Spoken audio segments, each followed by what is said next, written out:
Hello, welcome back to Online Forever. Thank you all so much for watching, and get ready for a gaped open, chock full of information episode. Oh my god, yeah, we got a lot to cover today, and I would like to revoke that thank you for watching to a couple people. Let's just jump right into it. Some of you need to stop watching this podcast. If you live within 500 feet of me, please turn off your computer now. Are you sure you want to post that? It's gonna be online forever.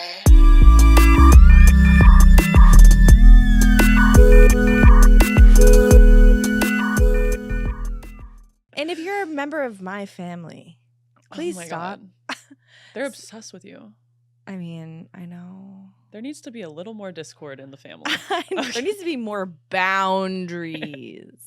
Let's start with your mess. Okay, well, we're recording this around the holidays. Thankfully, we've made it through one. Thank God. Mm-hmm. I'm really coming into my Scrooge era, if you will. Really starting to realize how much the holidays are not for ya boy. But yeah, on Thanksgiving morning, I woke up and went to take my dog for a walk, and one of my neighbors flagged me down. You guys, listeners, you might remember him from me saying that I wanted to nanny boo boo him, and also from saying that that he came to tell me that the light was on in my car, therefore we were on second base. Clearly a joke. Clearly a hilarious Formerly joke. known as the painter, now known as protection order. Wow, cringing at my past self. Anyway, he was like, hey, and I was like, this vibe is already really, really off. And he kind of flagged me down and like waved me over to his car, and I was like, what's up? And he was like, I got really high and I found your Instagram. And I was like, okay, great. Like, why does he have to say that he got high? Well, the weed took him. I would say we'll come back to that, but I don't know if I even care to. Yeah. So then he goes, no, but I actually got really high and my roommate showed me your podcast. And then I was like, oh, and my Badosi fully inverted, and I really saw my life flash before my eyes and felt completely mortified. And I was just like, okay, well, and he was like, so if you want to hang out sometime, and I was like, please, no. Anyway, I spent a couple days avoiding him, and eventually actually, he printed off a meme and wrote an apology letter on it and put it on my car. He went to Staples for this, y'all. Wrote me an apology letter. I continued to avoid him for a while, and then finally I grew some balls, and I was just like, hey man, we gotta talk. Like, you know, the person I am on the podcast is a bit of a caricature of me. Not to shock anyone, but I do act a little more unhinged on here than I do in real life, in which I'm a bit of a reserved person, I gotta say. Mm-hmm. And also I'm like, hey, like, my whole personality is fantasizing about people that I don't know. And also, if I'm fantasizing about you, I'm sure that's thrilling for you, but the reality is that you're probably kind of a loser, because that's kind of who I fantasize about. Did you tell him that? Not the last part. But you said that, like, your whole personality is fantasizing. I did say I have a problem with fantasizing about people I don't know, so don't take it personally. I believe verbatim that's what I said. Mm-hmm. What did he say? He started telling me, like, oh my god, I'm like scared that he's listening to this, but he started telling me like a lot about his personal life, and I was just like, hey, like, let's like maintain the distance that we had before Thanksgiving. Did you say that? No. Again, I wish I had, but I think he knows. Famous last word. I think I was like, you know, sussing out the vibe, I don't think you're gonna stalk me, and that's all I can ask in this situation. Mm-hmm. That's really all you can ask. Mm-hmm. Anyway, so that was an anxiety-inducing start to one of the most anxiety-inducing holidays for me. Yeah. And how was your Thanksgiving, you little pilgrim? I was giving thanks left and right in the pilgrimage place. She couldn't stop. Is New England like the... Oh, yeah. Plymouth Rock. Well, that's Massachusetts. Well, but I was in Massachusetts. I went to a family reunion, okay? Wow. Wasn't really a family reunion. They just get together, and it was a reunion for me, because I haven't seen some of my cousins in like 6 years. Dude. And I know that they all know that I am online forever. Let's just say I was confronted by a certain auntie who was like, and so what do you do for work? How do you make a living? Miss Ma'am. And I was like, oh, I have a podcast and I'm doing stand-up comedy. I actually have a show right when I get back to LA, blah, blah, blah. Just completely ignoring the thing that she's trying to talk about. But yeah, Thanksgiving was very wholesome. I spent time with my nephews and my sister, who is the best person, Love and her. my childhood friend. I feel her radiating from the Northeast where we sit today. You know what I mean? Mm-hmm. She just has that giant aura. My sister. Uh-huh. Oh, yeah. Yeah, she's powerful. Yeah. And she's hilarious. And we had a great time. And yeah.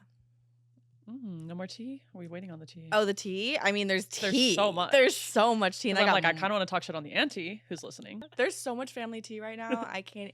It is overflowing. So much information I have received about my brother, who, if you guys don't know, cut me out in 2019 for working at a simple little wholesome strip club in which I was being an angel. Okay, well, speaking of psychopaths, Let's go. Can I switch the subject back to my neighbors? Please. Okay, because I have a little... I haven't asked permission to share this either with my favorite don't neighbor say any ever names. involved.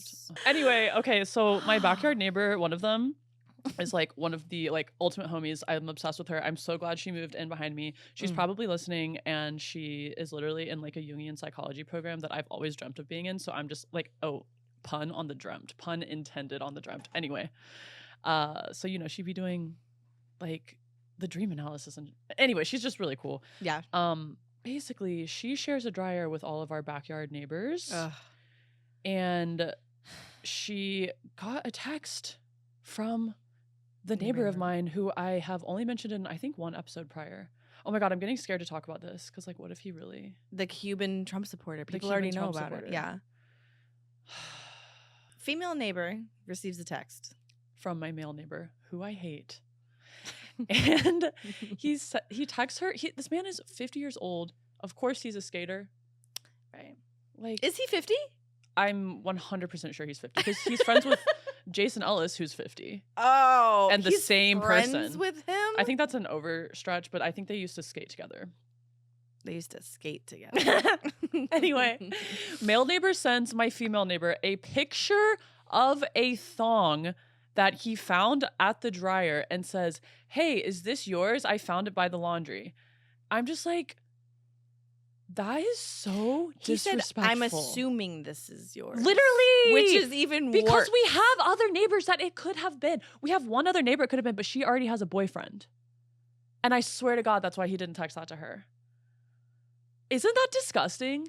Can you imagine being in your 50s, like making your young female neighbor so uncomfortable? Also, it's like, it's a pair of panties. Don't text. No one's looking for them. Wear them if you want to so bad. Like, don't send someone a picture. If you're gonna say anything at all, say, "Hey, did you leave some of your laundry by the dryer? I left it over here if you need it." Right. Like, why? The picture is so diabolical. It is, because it's obvious that he moved it around. Ew, stop. He's smelling it. He's wearing it on his face right now.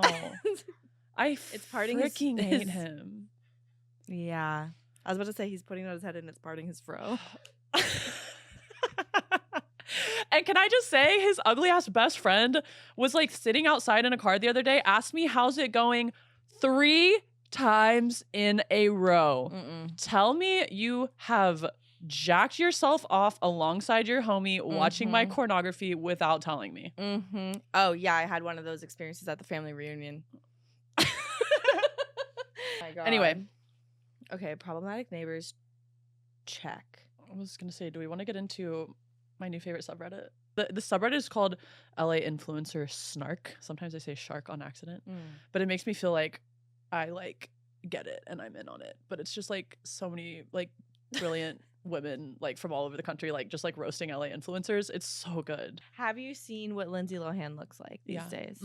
She looks Of like course. Alex Cooper. They look the same now. Are they the same person? Lilo post-op is Alex Cooper. She's the archetype, bro. And I can say that because my ex, both of them. One of them. Okay. Wait, can we play? Okay, I made up this like game about Nara Smith that I wanted to play with you. So, do you know any of her children's names? It's like Prune. Just kidding. That's your Prune, cat. Friday, and Your- Dasha. Your cat's name. It's something crazy. It's something crazy, but you don't know exactly, so that's perfect. So Nara Smith is everyone's favorite Trumpy tradwife, and she has like children with these. She has 3 kids with these extremely whimsical names. Okay. So here's the Missed. game. Okay. There's 3 kids, right? For each kid, I've come up with 3 names that are the options for their real name. One of them is correct. Okay. So you have to guess which one is the actual name. Okay. Okay, so the first one is it Nimble, Thimble, or Rumble? It's Thimble. Is that your final answer? It's Rumble. Is that your final answer? What was the first one? Chumble? N- Nimble. Nimble could not be it. Nimble, Thimble, or Rumble? I'm gonna go with Thimble. Thimble, okay. The correct answer was Rumble. Her name is Rumble Honey. Hi, Rumble. My tummy is rumbly. Rumble Stiltskin. Rumble. Okay, give me baby number 2. Okay, baby number 2. Is it Slim, Sassy, or Savor? Again, Slim, Sassy, or Savor? Ooh, I feel like it's Sassy is too crazy. Savor, I feel like it's Savor, but my heart is saying Slim. Okay. You're stalling, which means I'm right. Final answer? Yes. Slim? Yeah. Yes, it is Yes! Slim Easy. Slim Easy Smith. Okay, and number 3 for 30 points. Slim. Is it Whimsy, Whisper, or Woolly? This one I actually don't know the right Woolly? answer. Woolly? Whimsy, Whisper, or Woolly? How do you spell woolly? Like wool? Wooly. Okay, you're stalling. Whimsy, woolly, Whisper. or whisper. Okay. It's got to be whimsy. Girl, what are you, psychic? Is it whimsy? It is Whimsy. It's Whimsy Lou. Whisper? Whimsy Lou? Whimsy Lou, Slim Easy, and Rumble Honey. What's their... Whimsy Lou. Uh-huh. Swim... Slim Easy. Really banking on the fact that that kid's going to take Ozempic. Slim Easy is giving, like, White father. 1950s cigarette brand.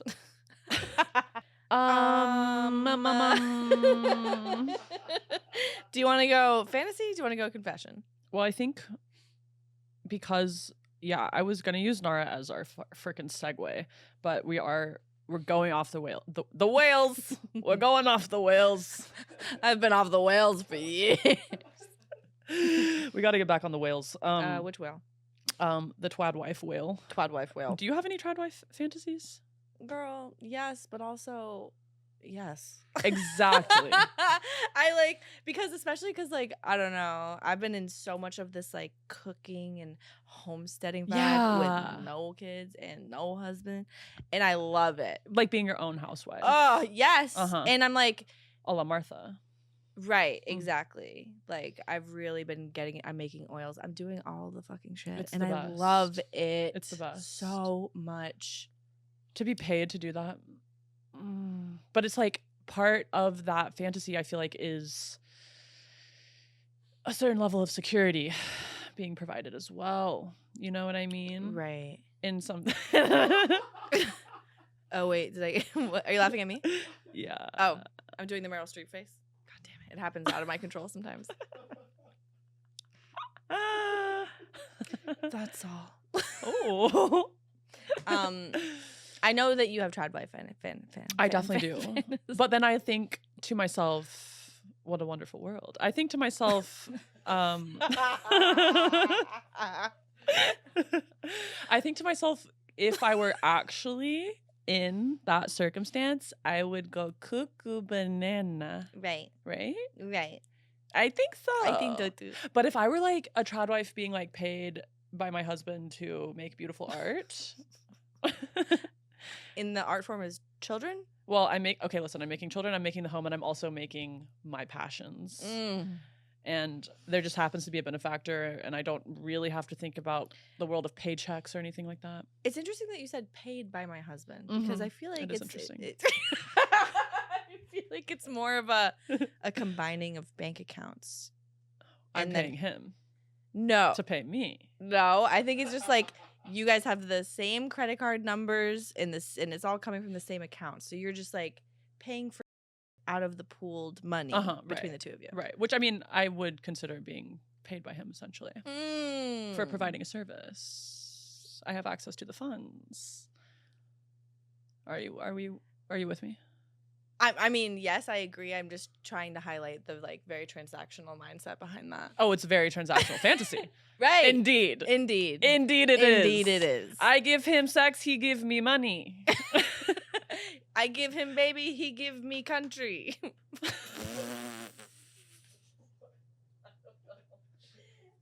was just as shocked as you guys were. That was kind of like getting into some like reggae beats over here.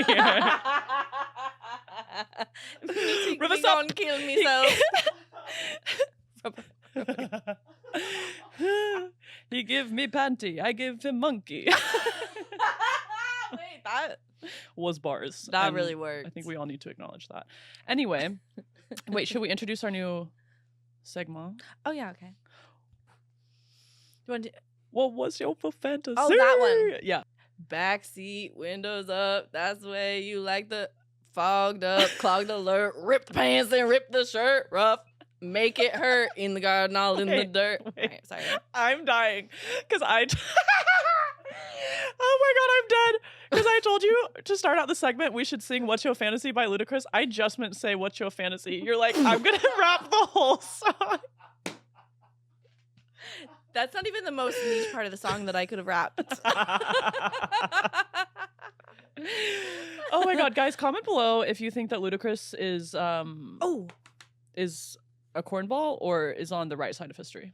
Because we've had some debates lately. We've been debating this a lot recently.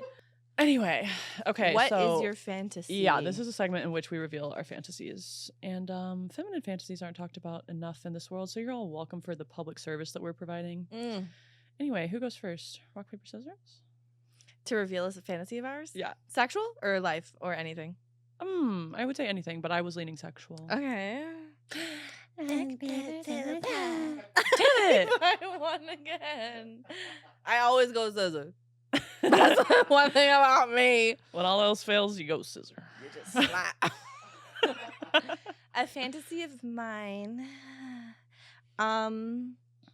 Well, I mean, of course, like a big overarching fantasy is like, you know, falling in love and having babies. But do I even want that? I don't know. What I know I do want is a sexual fantasy.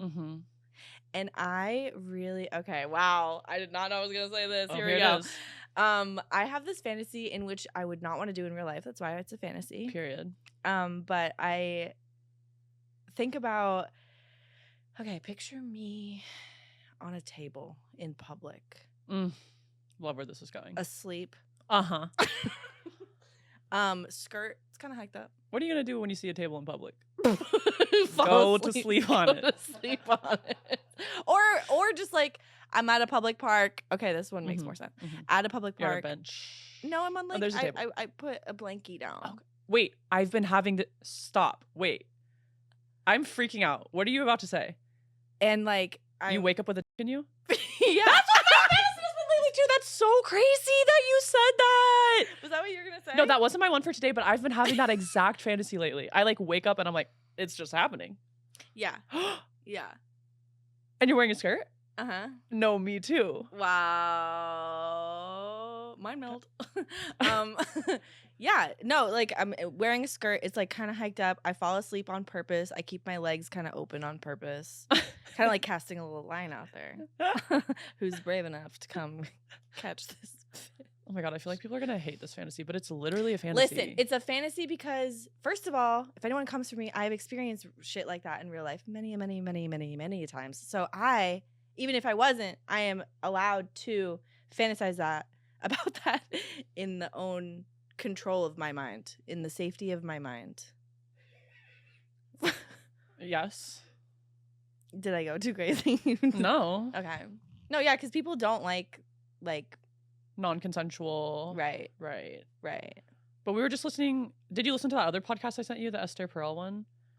she like says some really interesting stuff about fantasy. Like one thing is she was like, so the difference about like sexual fantasy and like fantasies about our success or like other things we want in life is that we actually want the other fantasies to happen. A lot of sexual fantasies, we do not actually want them to happen.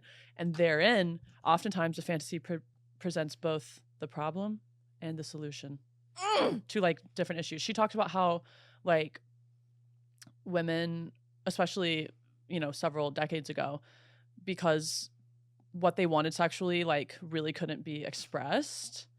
They fantasized about like things, someone doing something to them and they have to do everything, but like what this man is doing to them is exactly what they want to happen. So like, does that make sense what I'm saying? Well, I'll tell you about mine now.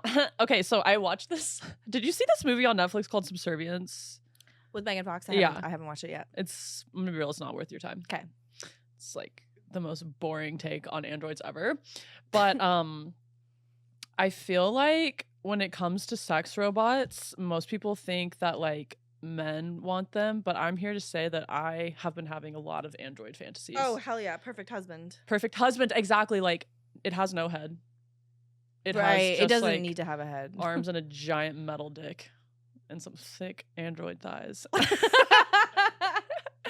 No, and it's like perfect. warm, obviously. It has not to be cold. warm. It has warm hands and a warm wiener. And it just like fucks me into oblivion and grabs my titties really hard. That's about it. No finessing. I don't want any finessing. No. I don't want any. I don't want any foreplay from the robot. Right. I want my tits grabbed and I want to be fucked really hard like a jackhammer. And then it goes to its little closet and it turns itself off until next time. That sounds amazing. Doesn't it? Yeah, it really does. And I love that they have no head because then they're not going to try to give me head. It's perfect. Don't get up from there. Ew. No. But it's AI, so it knows everything that I want, which is what I just described. But it's not going to talk. No. Please be quiet. Please shut the best thing a man can be, including a robot man, is quiet. Quiet. Please. If you're like, it's all what we're do asking. Women want? What do women need? We need you to shut the hell up. Please stop talking. You don't even have to respond to things that we're saying. If you're going to speak, make it be a question about me. Huge. Oh, wait, let's do our confessional. I feel like, should we wrap on the confession and then save the other stuff? It's another song intro.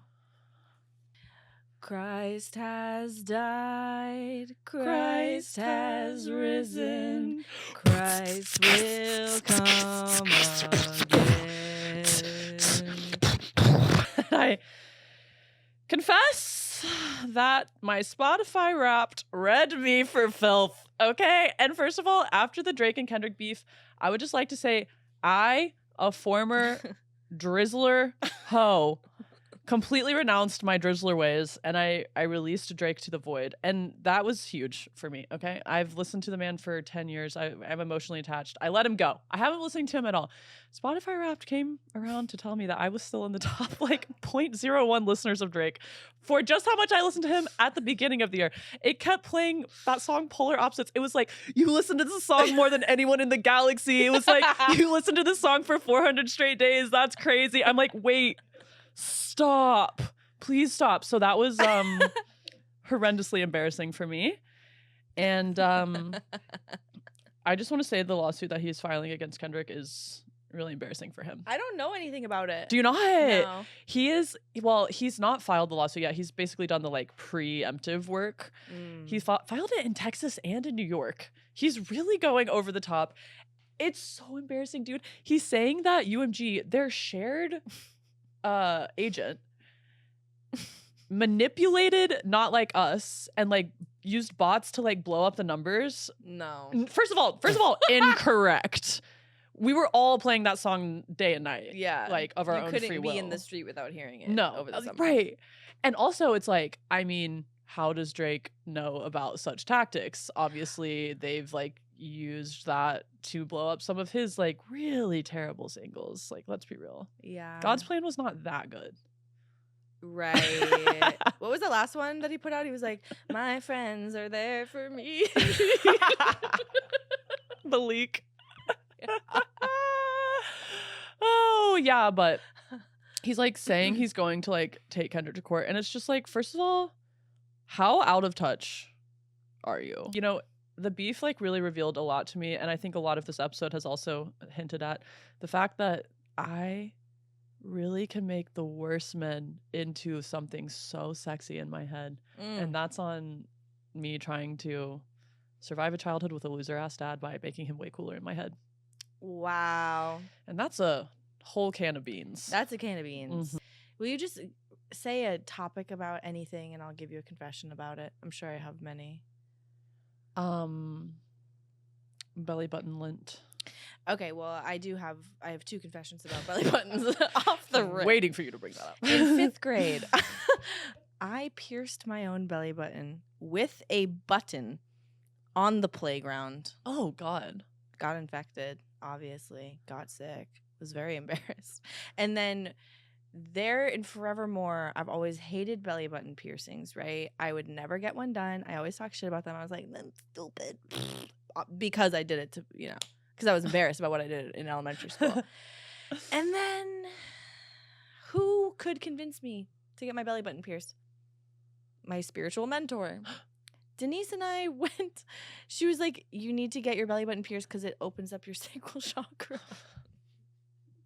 Your solar plexus. The solar plexus is blocked. And I was like, damn right it is. There's a lot of problems in there. And she's like, this will fix it. No. I hated it. I still have a scar from it. I left it in for like a week. And I just felt so much shame about like letting her. That's like when the wheels really started turning for me of like, what am I doing? Wow, the belly button piercing. Yeah. Broke through. It was one of the things that was like, wait, why does this woman have so much control over me? Oh my God. Wow. Wow. My mom let me get mine pierced when I was 14. What? And it is fully crooked. Yeah, my mom was like so chill about piercings. Very weird. She got hers pierced when she was like in her mid-30s, like a little midlife crisis moment. It was so cute. So yeah, she was like, I mean, she can't say no. But it was her idea. But I was like into it. It was her idea for you to get yours done? I think so. At 14? Right. I mean, I was already forking at that point, unfortunately. So I can't be like, you're too young to get your belly button pierced. I mean, I think that's arguably more mature than having sex. I'm just kidding. Bro, my mom would never let me. She didn't even let me wear red nail polish. She like what? Because only whores wear red nail polish. When I got my period, my mom took me out of school to get my cartilage pierced and got me like red lipstick. She said it's time. You're a woman now. Right. Well, like you can become pregnant, so time to wear red lipstick. You gotta look good, girl. Cartilage. Oh my God. Me and piercings do not get along. Yeah. Even my ears, I had to get them re-pierced like 3 times. And I don't even I'm really so use allergic them. to the metals. All right. Closing thoughts, babes. I think we should close with how amazing we did on Spotify Wrapped. Oh my God. Wait, yeah. Oh my gosh. We are in the top 5% of video podcasts on Spotify, just in time for us to stop putting videos on there. And we have no Zoomer listeners. No Yeah, surprise, because we're right. elderly. But we did, you said, increase our elderly numbers. by like 200%. Literally. Maybe because we stopped doing Maybe so. pork. Pork. We stopped making pork. I don't know why. I think like our numbers have just increased altogether. Also, we like gained 82% of our total audience in the last year. That is mind-blowing to me. It is mind-blowing because we've been in our heads like, we suck. No one fucking listens to this. But in reality, your neighbors are listening. Oh my God, family is dude. listening. That means other people must be listening Dude, too. too many people are listening to this podcast. Yeah. I'm a little... The podcast is too famous. I'm just like, listen. I love how diaristic it is, dare I say. But it's online forever. It sure is. It sure is online forever. I do love the new system of like just making a 20-ish minute YouTube version and then putting the rest on Patreon. It's been a really fun like process. All right. Anyway, okay, we're offline now. Bye, donkeys. Are you sure you want to post that?